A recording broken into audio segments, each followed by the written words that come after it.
Maraming mga pinapangambahang bagyo ang tao sa buhay. At hindi lang yan yung bagyo na may dalang ulan o hangin. Ang isa sa mga pinakamalulupit ng bagyo ng buhay is a financial crisis.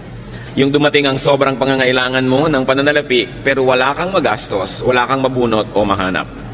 To keep on living, we keep on spending. Therefore, to keep on living, we have to keep making money.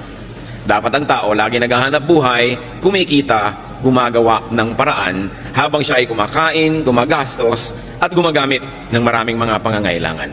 Salamat o Diyos dahil kayo pinagmumulan ng pagpapala, kayo ang nagpapatibay sa amin, naghahanda upang humarap sa iba't ibang uri ng bagyo ng buhay. Nawa patuloy mo kaming turuan sa hiwaga ng kapangyarihan ng mga bagay na ibinibigay mo sa amin tulad ng karunungan, kaalaman, galing, husay para kami makapaghanap buhay. Ituro mo sa amin, Panginoon, ang isang karunungan ukol sa pananalapi na nakaugat sa iyong salita. Maunawa namin ang kalooban mo dito, maipamuhay namin, makinabang kami at kayo ay malubod. Patawarin niyo po kami sa aming mga kasalanan, linisin kami sa aming mga karumihan, O Diyos. At ngayon humihingi kami ng pagpapala niyo, kaliwanagan, karunungan, pagtutuwid, pagpapalakas sa amin. May you empower us with your words. Father, we commit this time to you, asking you to be the speaker. Walk in our midst, heal us, empower us, teach us, and protect us from lies and falsehood. In the name of Jesus, your Son, our teacher and healer, we pray. Amen. Keep making money. Dapat ba yung pinag-uusapan ng mga mananampalataya? Dapat. Sabi po ng pinakabarunong na lalaki sa balat ng lupa, si Solomon, sa Ecclesiastes 10:19, money is the answer for everything. Maaaring isang pagmamalabis or exaggeration, but of course, very, very true. Napakarami mga pangangailangan, suliranin na natutugunan, nasasagot, nalulutas ng pananalapi. It is not money, but ungodly love for money that is condemned in Scripture. Hindi galit ang Biblia sa pera, ang galit ng Biblia ay sa pag-ibig sa pera na nagiging bunga para or dahilan para tumalikod ang tao sa Diyos at sa kanyang kapwa. Spirituality should not deny money nor money making because money buys many good things and money enables us to maximize the benefits of life. Godly people are to be fruitful money makers and money multipliers. Sa katuroan mismo ng Panginoong Hesus ay napakalinaw niyan. Nung meron siyang pinagkatiwalaan ng mga puhunan, binigyan niya ng iba-ibang dami ng puhunan, at yung nakapagpatubo at nakapagparami sa puhunan ay kanyang kinalugdan, at yung mga walang nagawa at hindi nakapagparami sa ibinigay, binawian pa niya. Matthew 25:28-29.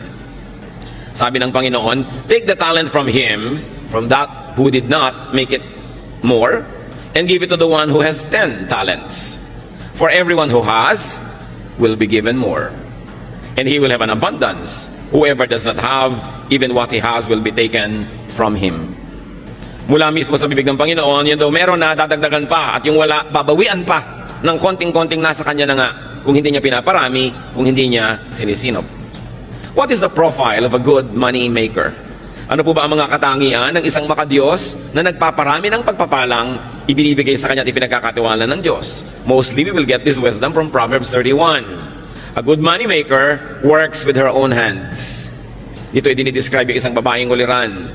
Proverbs 31:13, with her own hands, she gladly makes clothes. Idiniin dito, her own hands.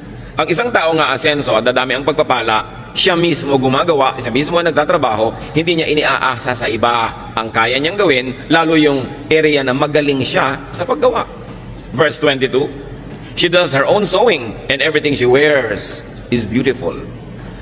So, a good money maker produces what she needs. Kung anong kailangan niya, ginagawa niya. Her produce and outfit is beautiful. Hindi lang basta ginagawa, maganda ang trabaho. Why? Beauty attracts money. Beauty attracts customers. Beauty attracts supporters and lenders and investors. Dapat maganda ang trabaho ng tao. Tinatanggal ng Kristiyano sa kanyang bokabularyo yung pwede na yan. Dapat husayan yan. Yan ang ating mga pangangatwiran. Of course, merong mga tao na minamasama nila, no? Yung maganda o yung maluho, kahit pa nga ito ay pinagmulan nito ay pagsisikap. Pero nakikita natin na ikinalulugod ng Panginoon ang pagiging mabunga. This woman, who is the ideal person to make money, produces surplus goods to sell. Hindi lang siya lumilikha ng para sa kanyang kapangangailangan, sobra pa doon ang ginagawa niya para meron siyang pangalakal, maibenta. Proverbs 31:24, she makes clothes to sell to the shop owners. Gumagawa siya ng sariling damit, gumagawa siya ng sobra para maitinda. She makes and produces beyond what she needs. Nakikita po natin yung prinsipyo ng maluwag na buhay. Ikaw ay nagtatrabaho, lumilikha ka ng kailangan mo, at lampas pa sa kailangan mo para meron ka pang maitinda. She invests, she plants. Yung ideal and godly moneymaker. Proverbs 31:16, she knows how to buy land and how to plant a vineyard. Marunong siyang mag-isip, marunong siyang mamuhunan, bumili ng lupa para tamnan. Hindi lang bumibili ng lupa para sa luho o para sa pagpapasarap lang o bakasyonan lang, para tamnan. In other words, pati ang pagbili niya ng lupa, pamumuhunan pa rin. Kasi pagkakakitaan pa rin niya yung lupa na yon. Hindi puro consumption ng iniisip, production ang laman ng isip ng isang taong luluwag, aasenso sa buhay. Proverbs 31:18, she knows when to buy or sell. Magaling siya sa timing. Itong lady of Proverbs 31, dapat yata nasa stock market, ano? She knows when to buy and when to sell. Pinapakiramdaman niya ang panahon, binabasa niya ang takbo ng mga pangyayari sa kanyang paligid. Alam niya kung anong dapat binibili sa ganitong oras at kung kailan naman ito ibebenta para siya ay may kita. A good moneymaker trades, nangangalakal, nagnenegosyo, and therefore brings home the goods. Proverbs 31:14, she is like a sailing ship that brings food from across the sea. Kamangha-mangha na ang ginawang example dito sa Proverbs 31 ng napakahusay na negosyante ay in the person of a woman.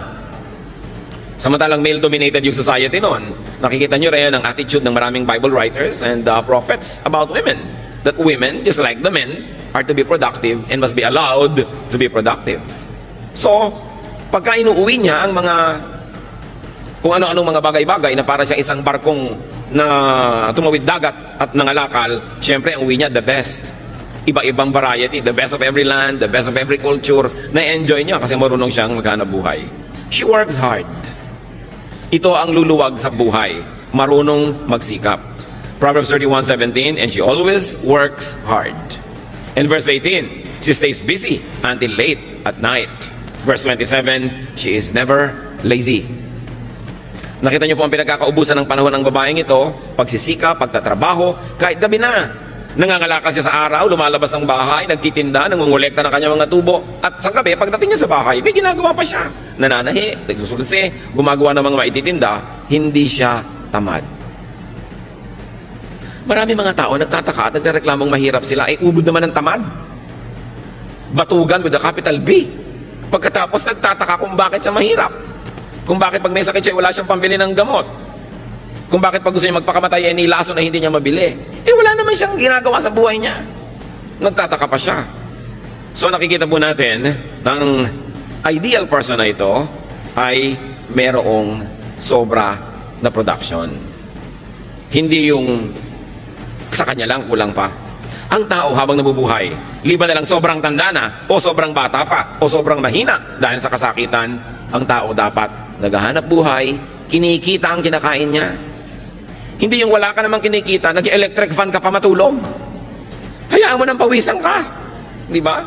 Yung damit ka ng damit, gastos ng gastos, ang ginagastos sa damit, tubig sa paglalaban ng damit mo, kuryente sa pamamalansya, tapos pakalat-kalat ka lang naman, wala ka namang ginagawa, hindi bali ng lukot ang suot mo. Lumalaki lang ang gasto sa buhay. Ang kinakabit ng mga wax sa buhok ay kutakot-takot, pahingi pa ng hingi ng pang-load, ang gusto pang cellphone, yung may folding bed sa loob, wala namang kita. Puro yabang. Yung mga ganon, ang mga nagugutom. O kaya yung mga ganon, ang sobrang kawawa, ang mga kamag-anak na kumikita dahil nakadagan, nakasipsip, no, ng dugo ng kapwa. Dapat, pinapayagan natin, tinutulungan at pinapalakas ang loob ng mga naghahanap buhay talaga. Paano ginagawa yon? Huwag istorbohin. Merong mga kamag-anak, may kaisa-isang nagtatrabahong anak, may sakit yung isa, yung pang may trabaho ang pa-absent din para mag-alaga. Ito na nga lang ang kumikita, ang daming mga walang ginagawang kamag-anak, yung kumikita pang inaabala. May mga babaeng walang ginawa kundi mag-text sa asawa at pauwi ng pauwi, nagtatrabaho yung asawa. Nananabik lang pala na may mga kasama. No? Libangin mo sa sarili mo, makipag-usap ka sa anino mo, makipag-chess ka sa anino mo, huwag mong istorbuhin yung nagtatrabaho. Diba? Huwag lagi na lamang na pagka mayroong kinikita, pitasan ng pitasan at hingan ng hingan. Yan ang dahilan. Kaya marami po sa ating mga kababayan na wala ng gana na magnegosyo, mag-agrikultura, magmumuhunan, maghanap buhay sa dami ng nangingikil, sa dami ng humihingi, tinatamad na tuloy yung iba magtrabaho. Subukan nyo sa mga malalayong kanayunan, magtayo kayo ng negosyo, ang daming sumisikil ng buwis nyo, at hindi lang yung gobyerno, ha? Maraming gusto humingi. Subukan mo magbiyahe ng mga gulay, ang daming humaharang sa 100. Pag karnaper ka, walang humaharang. No?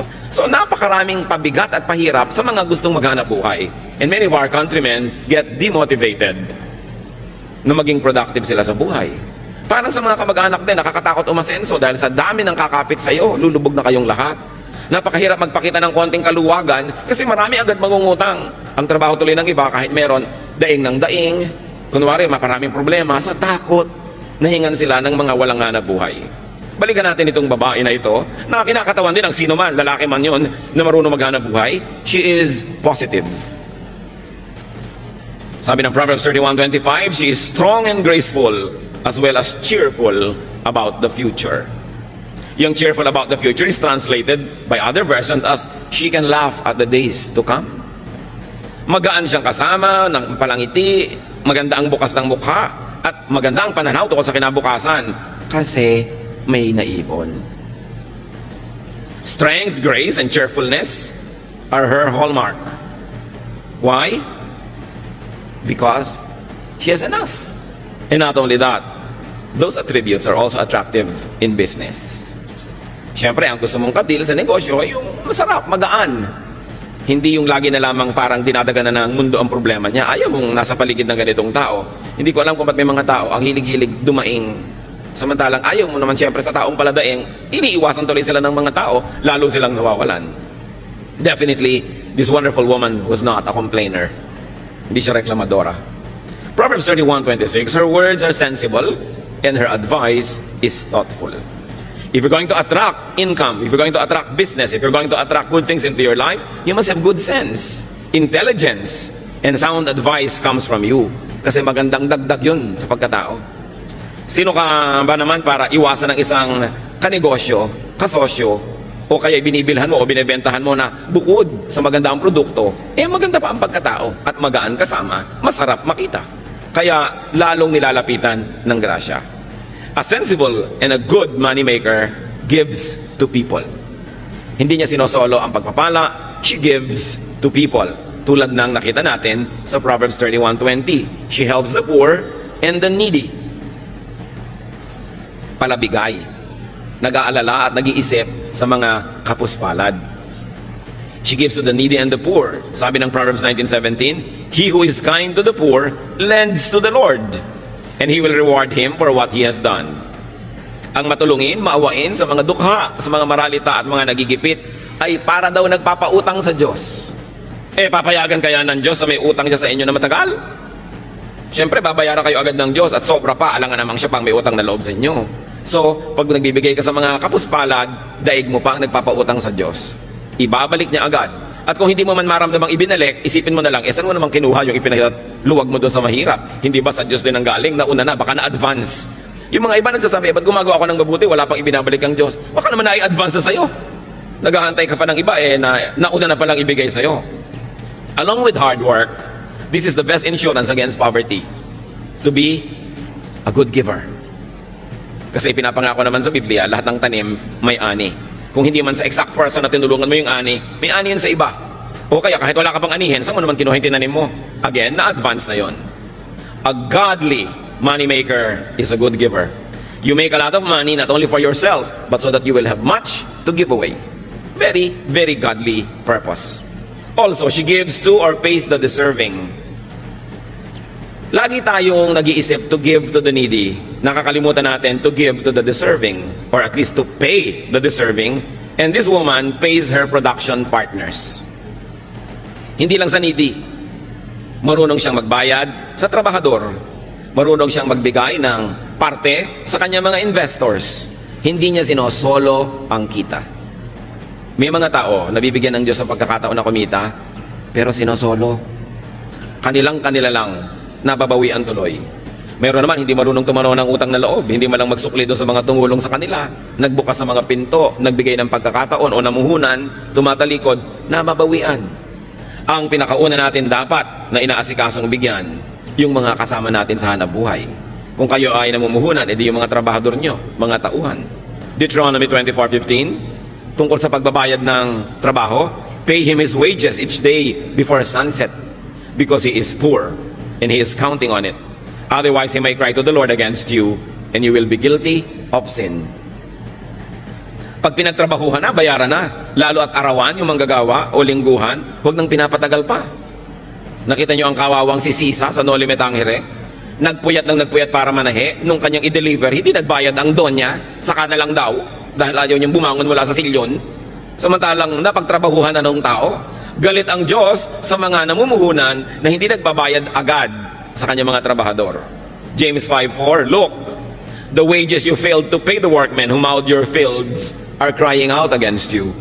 The cries of the harvesters have reached the ears of the Lord Almighty.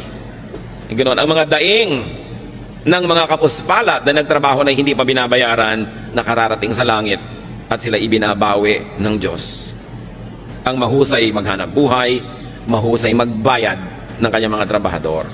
Mahusay din siyang magbigay ng parte sa kanyang mga investors. Mahusay siyang magbigay ng produkto sa kanyang mga customer. Lahat nakikinabang pag sa kanya nakikipangalakal. Kaya binabalik-balikan siya, kinakawilihan, lalong yumayaman. Hindi yung mga one-shot deal lang na nang dedenggoy ng kapwa, iniisahan nila yung kapwa, tuwang-tuwa sila, pero wala nang babalik. At siyempre kakalat yung balita, at kung hindi man, wala bang Diyos na nakatunghay sa lahat ng ating transaksyon? Ang mahusay maghanap buhay, lalo't namumuhunan, lets her workers rest. Pinagpapahingan niya ang kanyang mga manggagawa. Hindi lang ito para mga makina. Exodus 20:10, on the seventh day you shall not do any work, nor your manservant or your maidservant. Ito lang ang commandment na talaga namang napaka-thoughtful sa mga manggagawa. Pinagbabawalan yung mga among magtrabaho pagka araw ng pangiling. Bakit? Siguradong pag nagtrabaho sila, madadamay ang mga tauhan nila lahat. Alam ka naman nagpapahinga yung tauhan. Tapos yung boss nagtatrabaho. So pinagbawalan ng mga boss ng trabaho at idiniin at nilinaw. Pati ang inyong mga katulong, mga kasamahan, manggagawa, huwag nyo silang pagagawin. Ibig sabihin, bibigyan sila ng 1 day of rest in 7 days of work. So 6 days of work must be broken by a 7th day of rest. It's a command with the working class in mind. Napakabait ng Diyos. Marami pong mga nilikhang mga Diyos at Diyos-Diyosan ng iba't ibang mga kabihasnan, makamayaman lang. Puro mga pang-uuto at panggigipit sa mahihirap ang katuruan ng relihiyon. Pero itong Diyos na ito na gumawa ng 10 Commandments, mahal niya mga manggagawa. Tiniyak niya na kasama sa pinakamataas niyang mga kautusan ang pahinga ng mga manggagawa. So kung may mga masisipag tayong mga money makers, mga kapatid, lalo't kamag-anak nyo ito, kaibigan, huwag dalain. Huwag naman nating dadalain ang palabigay. Kung kayo yung manggagawa, binibigyan kayo ng pahinga, kinabukasan, absent pa. Abuso na yon. Huwag nating aabusuhin yung mapagbigay. Binigyan ka na, sabi nga ng matatanda, na ilubog ang kamao, ilulubog hanggang siko. Aabusuhin ang mapagbigay. Pagsasamantalahan naman ng mabait. Ang nangyayari tuloy, yung mga may mabubuting puso na dadala, tumitigas na rin ang puso. Yung mga iba na kapwa natin mahirap, nagrereklamo, yung mayayaman, mga mata pobre. Paano? Defensive na yung iba. Pag sobra silang bait at palangite, wala nang ginawa mga tao kundi bumali, o umutang, o humingi, o dumaing. Kaya tuloy kahit mabait, nagtitigas-tigasan ng loob sa takot na mapagsamantalahan ng kapwa. Kung tayo lang sana ay hindi mapangabuso, we will encourage each other to be more open, to be kinder, to be nicer. But people are sometimes obligated to be defensive. Gustong magpahiram sa'yo, pero ilang beses mo nang sinuba. So paano magpapahiram pang muli? Hinihigpitan tuloy ang kanyang dati ay kaluwagan. A good money maker gives to God. Nagbibigay siya sa kapwa-tao, lalo sa mga kasama sa trabaho, at marunong siya magbigay sa Diyos. Malakay 3:10-12, I am the Lord, all-powerful, and I challenge you to put me to the test. Bring the entire 10% into the storehouse, so there will be food in my house. Then I will open the windows of heaven and flood you with blessing after blessing. I will also stop locusts from destroying your crops and keeping your vineyards from producing. Everyone of every nation will talk about how I have blessed you. Yan ang pangako ng Panginoon. Sabi niya, ako na makapangyarihan sa lahat. Subukan ninyo ako. Buong-buo ninyong dalhin at ipagkaloob ang inyong ikapuo. At nang mayroong magasto sa aking tahanan, nang may resources. Sabi niya ganoon, tingnan ninyo. Kung hindi ko buksan ang bintana ng langit at pabahain sa inyo, ang kutakot-takot na pagpapalang wala kayong pagsisidlan. Sabi sa mga nagtatanim at nag-agrikultura, hindi ko papayagang sirain ng mga kulisap ang inyong mga tanim. Pabubungahin ko ang inyong mga itinanim at hindi ko hayaang malaglag ang mga bunga nito nang wala pa sa panahon. Pag-uusapan kayo ng lahat, pagtatakahan kung bakit blessed na blessed kayo. Pero ito lang ang sikreto, sabi ni Yahweh, give the entire 10% into the storehouse. Siyempre, may mga nagtuturo ng Old Testament na yan, hindi na yan uso. Pero ang dami-dami mga batas at kautosan sa Old Testament na pinaiiral din nila. So pinipili. Kung ayaw na talaga, ayaw. No? Pero pag gustong sumunod, gusto. At yan ang isang sikretong bunyag naman. Sabi sa Luke 6:38, give, and it will be given to you. A good measure, pressed down, shaken together, and running over will be poured into your lap. For with the measure you use, it will be measured to you. Ang ginawa ditong example ay yung pagsusukat at pagtatakal ng mga binhi, mga buto na kumbaga bigas natin, trigo nila, mga grains yan, mga butil-butil. Pag bumibili ka, pag magaling ang pulso nung nagtitinda, ang galing-galing niya maglagay ng mga grains na yan, doon sa takalan, doon sa salop, maluwag pala, maraming air spaces between. Kaya pag tinagtik mo ng tinigtik yun, lulubog ng lulubog, hindi pa pala puno talaga. Pero sabi ng Panginoon, magbigay kayo at ganun din kayo bibigyan. Tama ang sukat. Tiniktik, niliglig, siniksik. Hindi dinaan sa bilis. Halos daganan pa, tapakan para talagang lumubog. At tapos yung natitirang nakulang naman, pupunuin na naman. At sabi, hindi lang yon, umaapaw pa. Ganun ang sukat. Tapos malinaw ito mga kapatid ha, for with the measure you use, it will be measured to you. Gusto nyo pala ganun, siksik, niliglig, umaapaw ang bigay sa inyo ng Diyos, ganun din ang pagbibigay sa Kanya. A good money maker is a good money giver. Because the very spiritual dynamics of receiving is for us to have much more so that we can also give to others, to people, and to the works of God. What is the lifestyle of a godly money maker? Pag makadiyos, pinagpapala, lumilikha ng maraming mga kayamanan, anong uri ng pamumuhay mayroon siya? Sabi sa Proverbs 15:6, the house of the righteous contains great treasure. Malinaw. Pag nalulugod sa iyo ang Diyos, masipag ka, naghahanap buhay ka, at matuwid ang iyong puso, mapupuno ang bahay mo ng maraming mga kayamanan. Magagandang mga bagay na minamasama naman ng mga hindi kumikita. Many people who do not make enough demonize a hardworking and a godly planter for his good harvest. May mga Kristiyanong na-offend pag may mayayamang mga Kristiyano na nagbabakasyon ng first class, sumasakay ng first class, gumagastos ng first class. Sinabi na nga, kung righteous ka at marunong ka maghanap buhay, your house will contain great treasure. Hindi dapat yan ika-offend ng mga walang-wala. Madalas yung offense rin, inggit no? Huwag natin na sina-sour grape. Yung parang isa kang bear, meron kang pinipitas na grape, hindi mo maabot, at dahil hindi mo maabot, sabi mo, maasim naman yan, wag na lang. Yung pinagmula ng kasabihan na sour grape. So yung mga hindi yung mayaman, pinapasama nila yung kayamanan. Masama yung mayaman, ayoko maging mayaman. Tapos kaya makautang dito. Ang dami ko nakikita ng Kristiyano ganyan ang aarte, parang ayaw yumaman, ayaw ng pera. Wala namang ginawa kundi magdilihensya. No? Yung huwag tayo mag-inarte. Gusto natin ng kayamanan.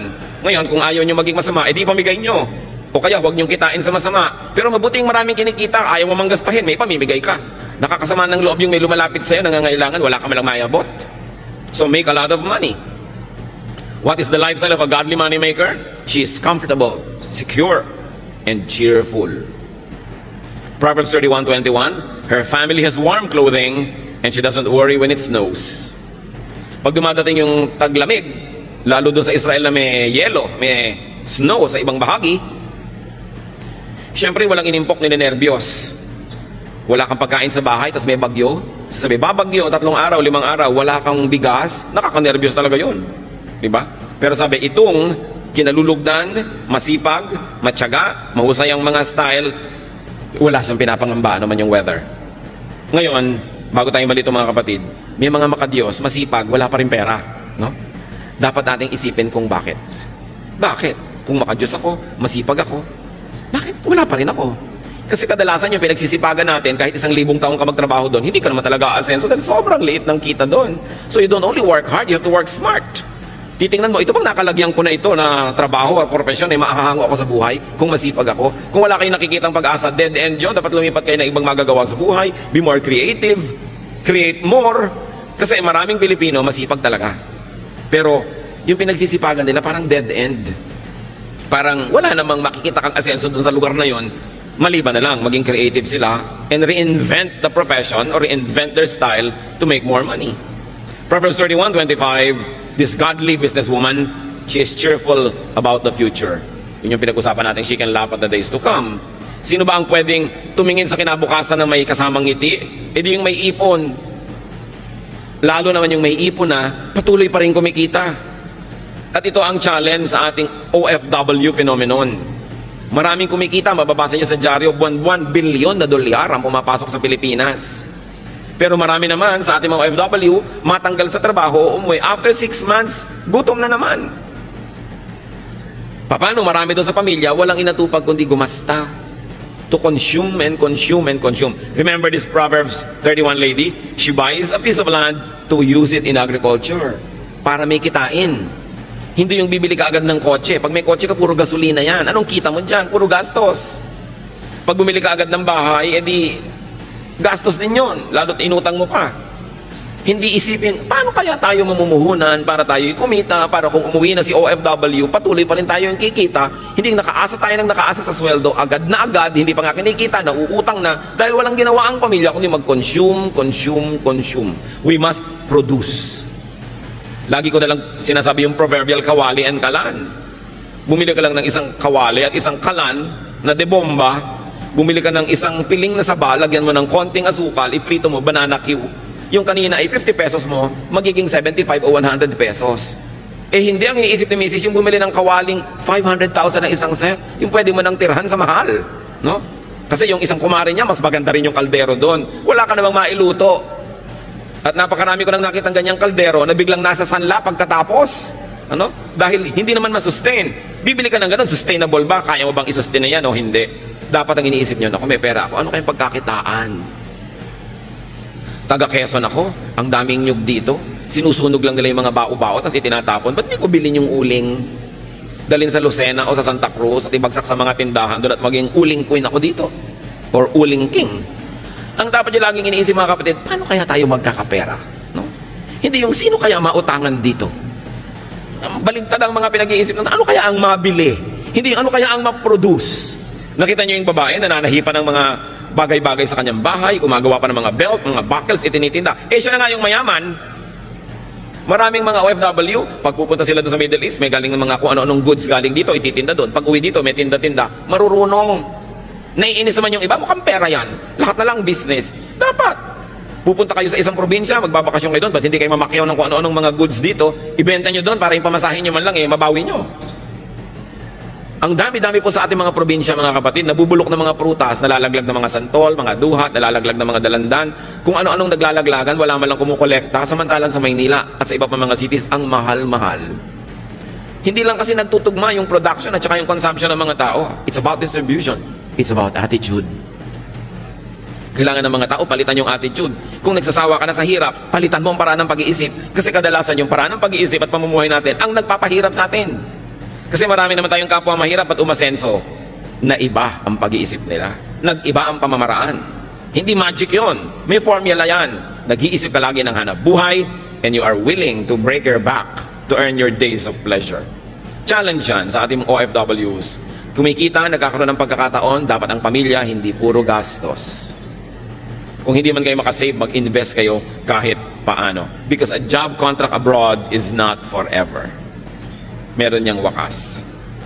Sabi na Ecclesiastes 11:6, sow your seed in the morning, and at evening let not your hands be idle. For you do not know which will succeed, whether this or that, or whether both will do equally well. Sabi niya, magtanim ka sa umaga, at sa pagdating ng gabi, pag uwi mo, humanap ka pa ng magagawang pagkakakitaan. Bakit? Eh hindi naman kung mo nakapagtanim ka, tutubo yun at bubunga. Eh kung abutan ng bagyo, ng salot, ng peste, o nakaani ka ng marami, pero ang dami ding umani ng marami, bagsak tuloy ang presyo.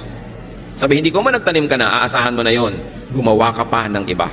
So nakita nyo, pinag-uusapan dito, agriculture and commerce. Agriculture and trading or production.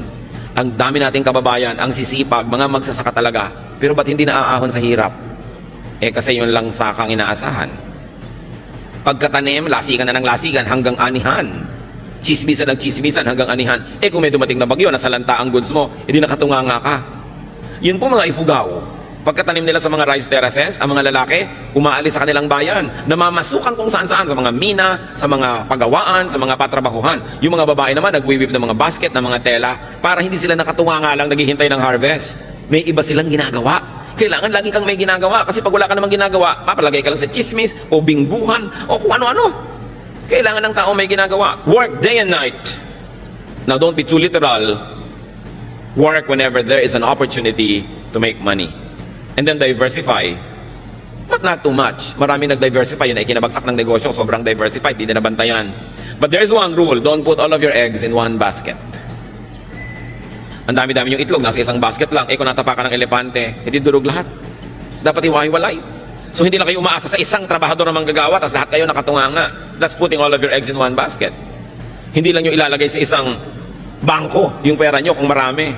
Malan nyo yung bangko bigla nagsara o nag-bank run, paano kayo? Dapat nakakalat ng konti, kaya lang huwag sobrang kalat. Now, when we say money, brothers and sisters, it's not always just pera. Money could be any currency. Anything that you could exchange for money, goods, or services. Money could be anything that you could give to people in exchange for what they give you or to purchase what you need from them. In other words, pera dito pinag-uusapan yung salapi o kaya service.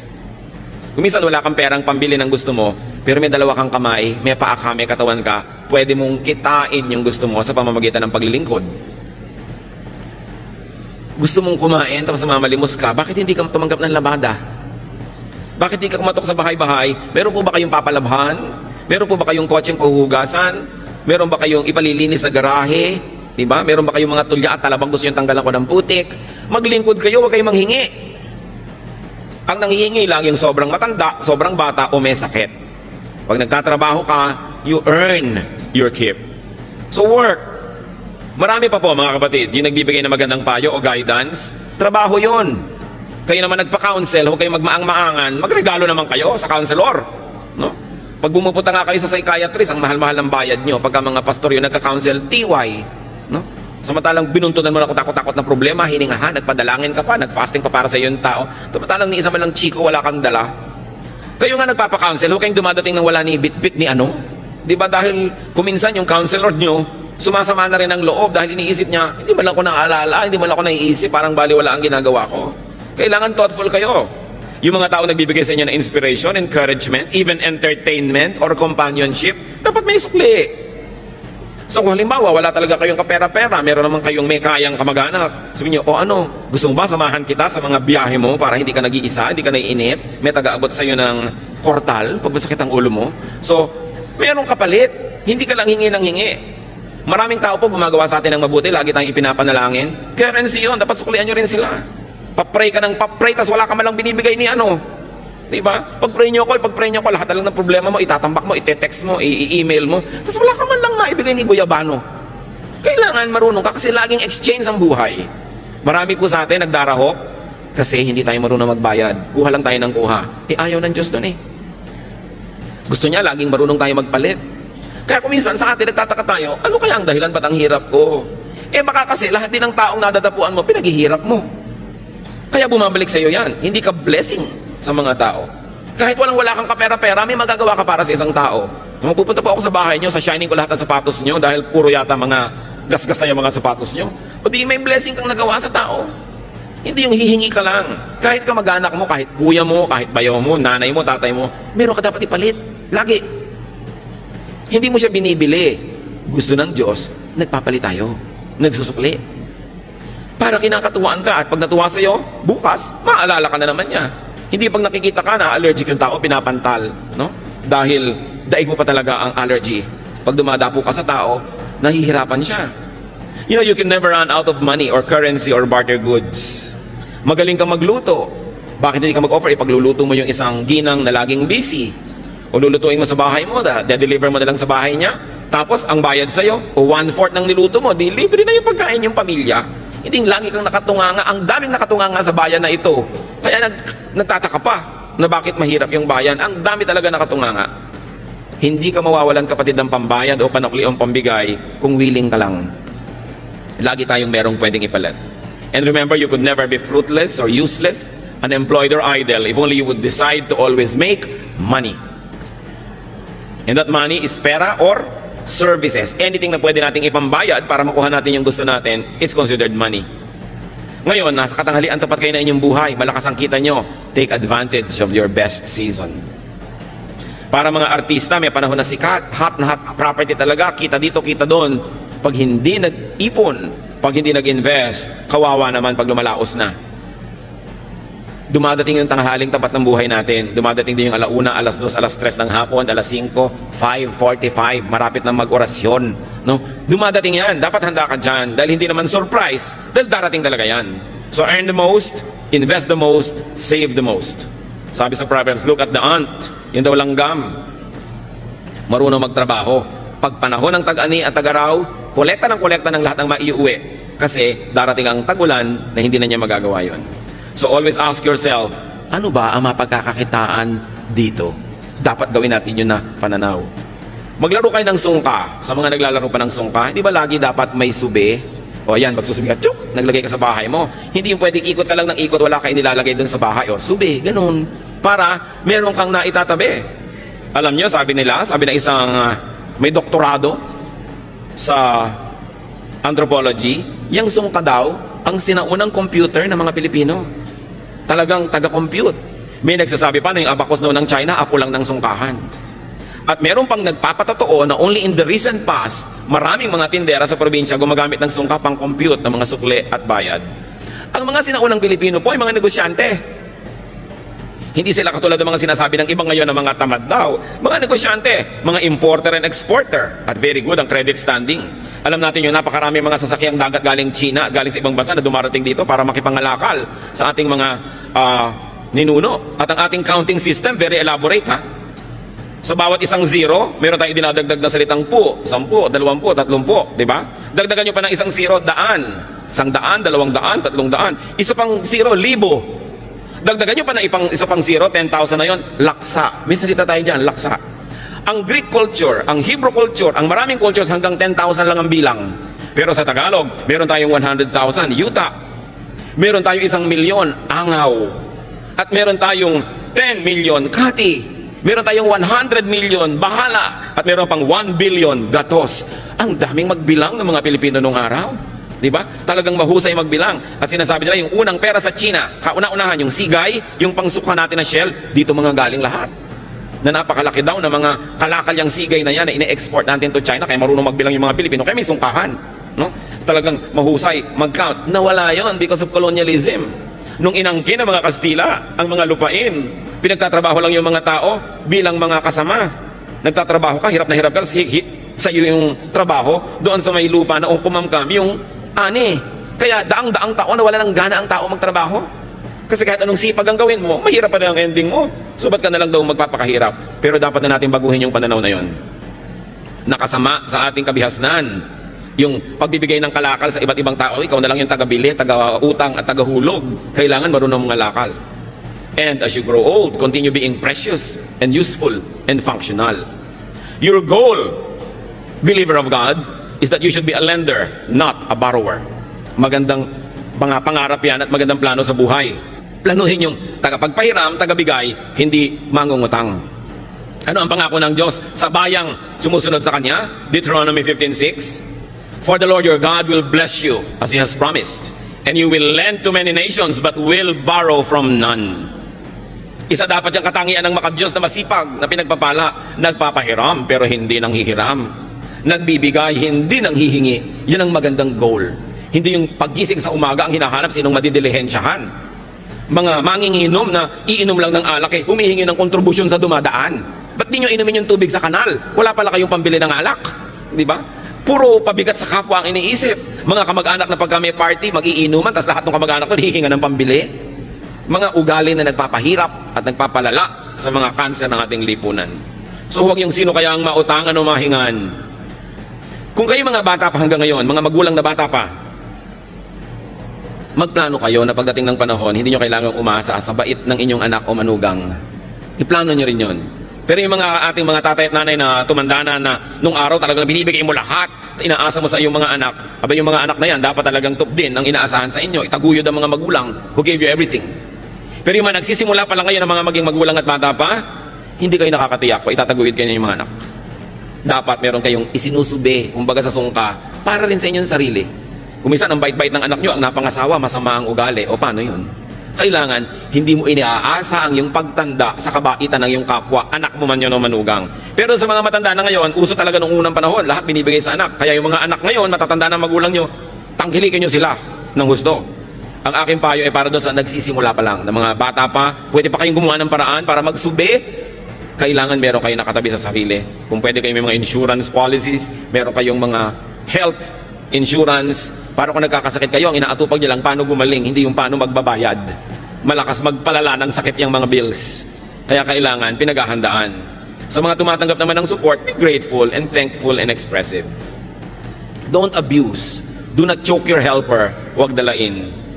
Sa mga kamag-anak ko na inaabutan, binibigyan, tinutulungan, pag dumadating naman yung tumutulong sa inyo, ngumiti naman kayo, maging cheerful naman kayo, hindi binibigyan na nga kayo, daing pa rin at daing, lungkot pa rin at lungkot, siguro para madagdagan ng bigay.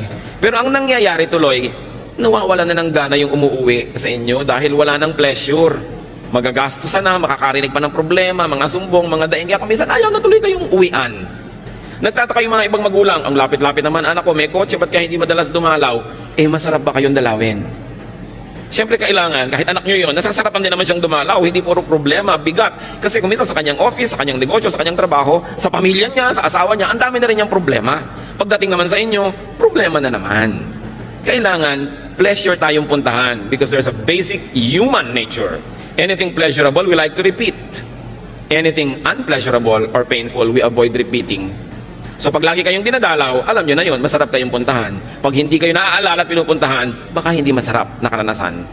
Tuloy nakapangingibabaw na yung iba nilang problema o katamaran o ibang mga gagawin. Pero kung masarap kayong puntahan, ipaglalaban niya na puntahan din eh. Kaya kailangan, meron tayong panukli. At hindi yun pera, mga kapatid. Yung may mabait sa inyo, pero maganda rin yung pakitungan nyo sa kanya, meron kayong sukli. Hindi puro take. At least, when we receive good things from people, we should be fun. And we should be pleasant. Pambaya din yun na napapasaya nyo ang kapwa. Now, very importantly, brothers and sisters, if you want to really be able to laugh at the days to come, put a little love away. Magmahal kayo, maging mapagmahal, because love is a great currency, if not the greatest. Yung may naitanim tayong pag-ibig sa ating kapwa, hindi na natin sila kailangan palalahanan, maaalala tayo ng kusa. Yung pagmamahal na itinatanim natin, yun ang napakasarap pag namunga. So, while we are alive, we keep on spending. So if your health or age does not prevent you, you must keep making money. Maraming nalulungkot, marami daw compromises ang mayaman, pero hindi ba ang daming compromises ng nangangailangan? So wag nating masamain ang pera, wag nating masamain ang paghahanap buhay, ang pag-iimpok, ang pagpapayaman, basta hindi tayo nilalayo sa Diyos at sa ating kapwa. In fact, nagiging kamay tayo ng Diyos sa palatulong sa kapwa kung sobra-sobra ang mga biyaya sa ating buhay.